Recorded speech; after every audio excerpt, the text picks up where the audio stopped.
তো প্ৰেম কাহিনীটো এইটো দ্বিতীয় পাৰ্ট হয়, কাৰণ গতিকে 3 মিনিট মেক্সিমাম টাইম হয় ইনষ্টাগ্ৰামত। তো সেইকাৰণে কৈছোঁ তোমালোকক ইউটিউবত জুৰি যোৱা, ঠিক ধুনীয়া ধুনীয়া কাহিনী ক'ম আৰু কিবা নহয় কিবা বস্তু আমি শিকিবলৈ চেষ্টা কৰিম, ঠিক আছে।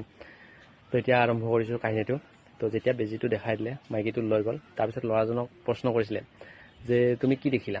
তাৰপিছত ল'ৰাজনে উত্তৰ দিলে কি জানা, ঠিক আমাৰ নিচিনাই আৰু গাঁৱলীয়া ল'ৰা। ক'লে যে ধৰি লওক আপুনিতো এটা পাগলে, কাৰণ এই জুন মাহৰ দুপৰীয়া ৰ'দত আপুনি বেজীটো দেখাৰ কাৰণে মাইকীটোক লেম্প জ্বলাই আনিব দিছে। আৰু মাইকীটো আৰু ডাবুল পাগল, আপোনাৰ থাকি ডাবুল পাগল, কাৰণ তাইও কোনো কুৱেশ্যন নকৰা কৰি মানে লেম্পটো জ্বলাই আনিলে এই দিন দুপৰীয়া। তাৰপিছত বাবাজীজনে ক'লে ঠিক এইটোৱে গুণ তোমাৰ প্ৰেমত যদি আছে তুমি তাইক বিয়া পাতি লৈ আহা। বুজি পালে? এইটো আপুনিও বুজি পাইছে চাগে মই কি ক'ব বিচাৰিছোঁ। মানে এনেকুৱা হ'ব নালাগে যে ধৰি লওক ছোৱালীটোৱে এনেকুৱা কুৱেশ্যন কৰিব নালাগে যে ধৰি লওক ক'ৰবাত যদি যাবলৈ মানা কৰে নিজৰ প্ৰেমিকে বা নিজৰ ল'ৰাটো, মানে ভাল পোৱা ল'ৰাটো, তেনেহ'লে তাত মানে কুৱেশ্যন থাকিব নালাগে। কাৰণ তাত অভিয়াছলি কিবা নহয় কিবা এটা মানে ক্ষতিকাৰক বস্তু আছে বা ক্ষতিকাৰক মানুহ আছে, ঠিক তেনেকুৱা।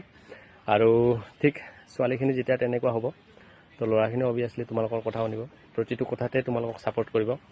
তো তোমালোকে ধৰি লওক ঠিক তেনেকুৱা। আৰু মানে কৈছোঁ যে নিগেটিভ বস্তুত ল'ৰাই হওক ছোৱালীয়ে হওক কোনো কাৰো কথা ছাপোৰ্ট কৰিব নালাগে আৰু শুনিব নালাগে। আৰু পজিটিভ যিখিনি, অৰ্থাৎ নিজৰো মানে মানসিকভাৱে জ্ঞান আছে, মানসিকতা আছে, তো এইটো কথা মোক ভালৰ কাৰণে মানা কৰিছে নে বেয়াৰ কাৰণে মানা কৰিছে, তো সেইটো চাবা। যদি এটলিষ্ট 50% ওপৰত আপোনাৰ ফেভাৰত যদি উত্তৰ নাই, তেনেহ'লে অভিয়াছলি ল'ৰাটোৰ কথাটো শুনাটো মই প্ৰয়োজন বুলি ভাবোঁ।